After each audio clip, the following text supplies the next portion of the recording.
Hi, my dear viewers. Welcome to Little Ladybug. Today we are going to see another topic in eco literature with reference to our romantic poet William Wordsworth's I Wandered Lonely as a Cloud. So everyone is very familiar with this poem. I hope so. As students of literature may enjoy this poem ever. So this poem is a composition of romantic poet William Wordsworth in 1804. This poem aims at exploring the relationship between nature and humanity.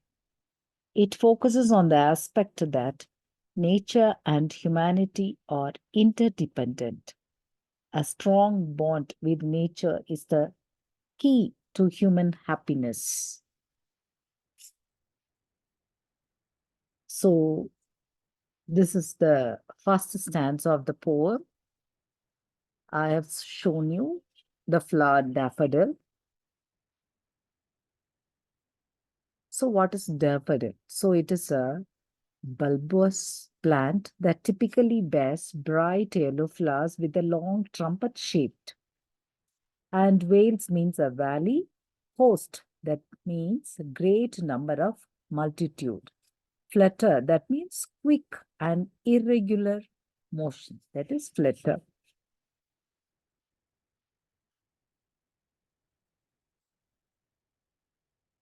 I wandered lonely as a cloud. So this poem, in the beginning of the poem, the poet starts with a very sad and lonely mood, but the poem ends with a very happy and cheerful mood. So that was possible only because of the union between human being, that is Wordsworth, the poet Wordsworth, with his relationship with nature.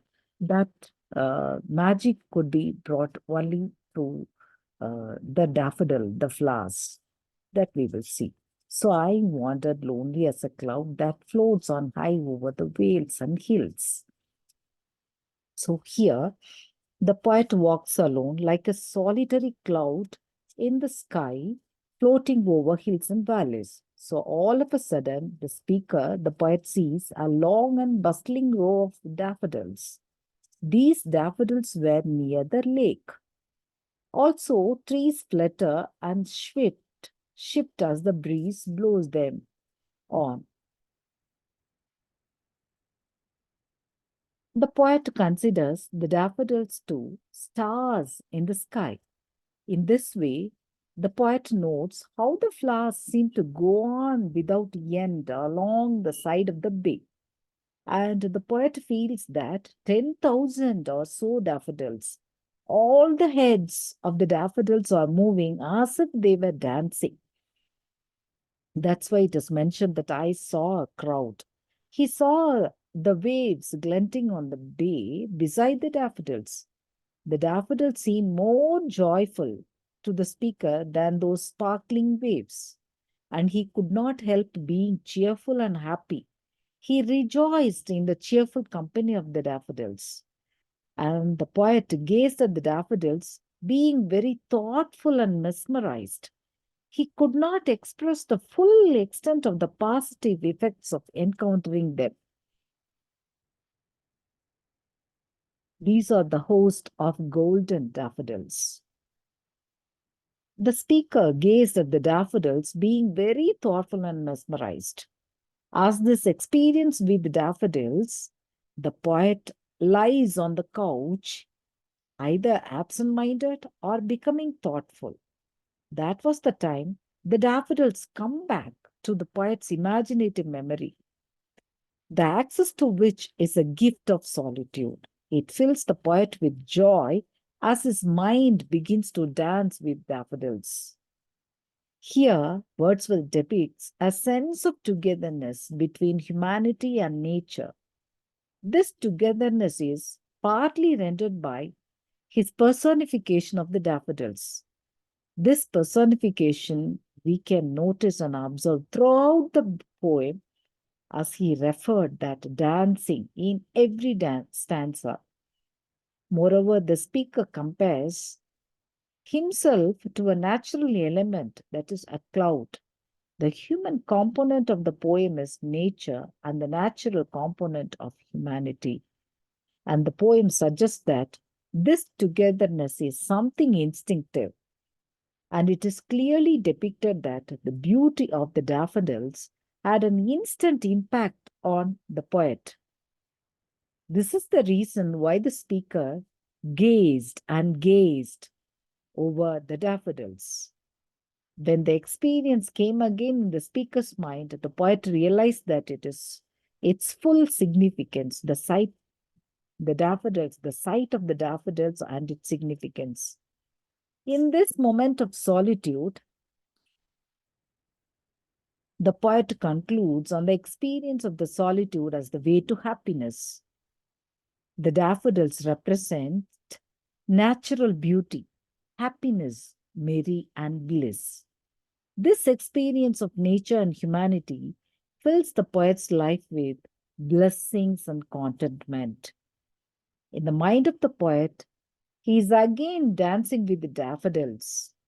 The poem reveals that the communion with nature is not just a momentary joy, but it is something deeper and it lasts forever.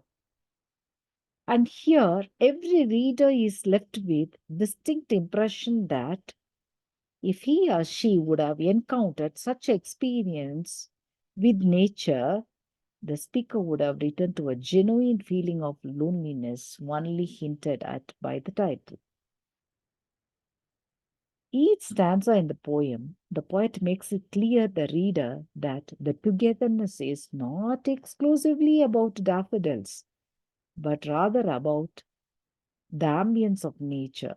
The poet mentions stars, the sparkling waves, both. They suggest a series of links between the smaller, less noticeable elements of the natural world, like the daffodils, humankind, and the universe at large. The people have to make an effort to experience this spiritual unity.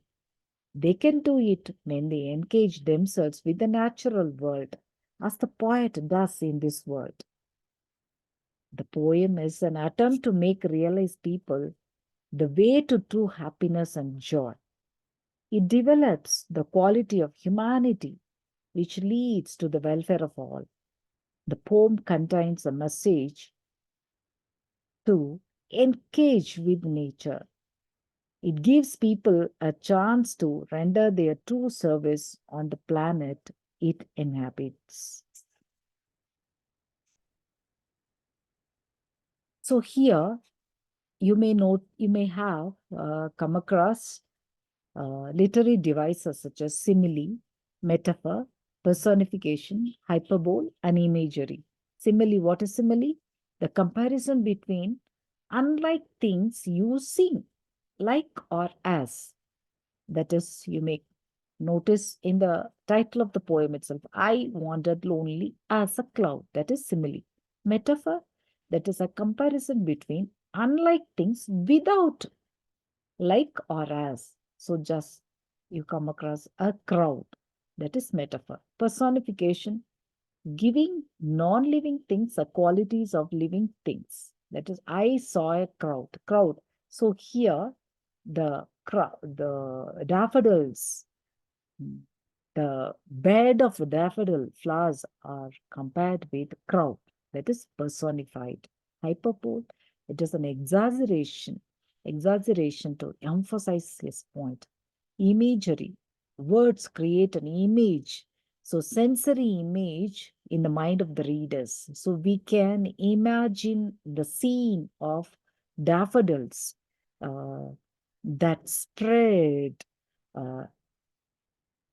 uh, spread widely, vastly. So that is imagery. So to sum up, this is the simple poem about the beauty of nature, and the reader can visualize and imagine the setting The poetic devices are simile, metaphor, personification, and hyperbole. The flower daffodil adorns human quality. Rhyming words at the end of every alternate line of the poem gives an effect of